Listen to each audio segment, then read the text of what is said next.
नसा की आयत नंबर 104 यानी 97 से लेकर के 104 तक तकरीबन 8 आयत मैंने आपके सामने आज पढ़ी हैं। आइए देखते हैं कि इन 8 आयत में हमने अहम बातें क्या सीखी हैं।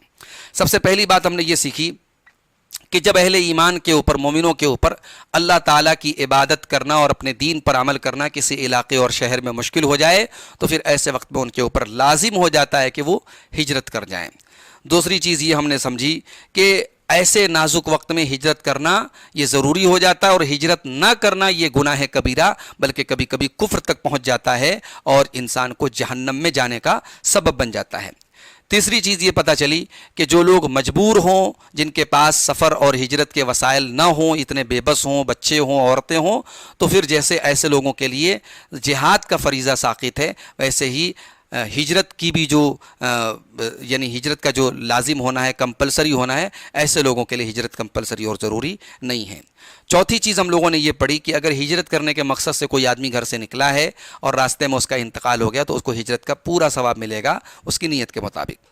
पांचवी चीज़ हम लोगों ने ये पढ़ी कि सफ़र में कसर करना ये अल्लाह के रसूल सल्लल्लाहु अलैहि वसल्लम ने अपने कौल व अमल से भी साबित किया है और कुरान में भी अल्लाह ताला ने इसकी इजाज़त दी है और हमें भी इस पर अमल करना चाहिए, इसको छोड़ना नहीं चाहिए, सफ़र में कसर करना चाहिए, ये अल्लाह ताला की रुख्सत है। एक चीज़ हमने ये समझी कि नमाज के अलावा भी उठते बैठते लेटते अल्लाह ताला का ज़िक्र कसरत से करना चाहिए। और एक चीज़ ये पता चली कि नमाज हर हाल में फ़र्ज़ है और नमाज वक्त पर अदा करना फ़र्ज़ है। बिला उज़्र जो है नमाज को उसके वक्त से डिले नहीं कर सकते, टाल नहीं सकते। दुश्मन के मुकाबले में कमज़ोरी ज़ाहिर करना हराम है। दुश्मन के मुकाबले में अल्लाह ताला से मदद तलब करनी चाहिए और अल्लाह ताला से उस राह में जो तकलीफ़ें पहुँचे उस पर अल्लाह ताला से अजर व सवाब की उम्मीद रखनी चाहिए। एक चीज़ हमने ये सीखी कि हमारी शरीयत कितनी आसान है कि मुसाफिर ज़ाहिर है कि सफ़र में बहुत सारी चीज़ों से महरूम होता है तो अल्लाह ताला ने उसको बहुत सारी छूट दी है। रोज़ा की वो बाद में क़ज़ा कर सकता है, नमाज़ों को क़स्र करने की इजाज़त दी है। ये हमारी शरीयत के आसान होने की दलील है। नमाज खौफ के बारे में हमने पढ़ा कि जंग के हालात में दुश्मन की मौजूदगी में भी जमात से नमाज़ पढ़ने का तरीक़ा बताया गया जिसको हम सलातुल खौफ कहते हैं। तो जब जंग के हालात में तरीक़ा बदल दिया गया लेकिन जमात ख़त्म नहीं की गई तो आम हालात में, अमन के हालात में जमात से ही नमाज़ पढ़ना चाहिए।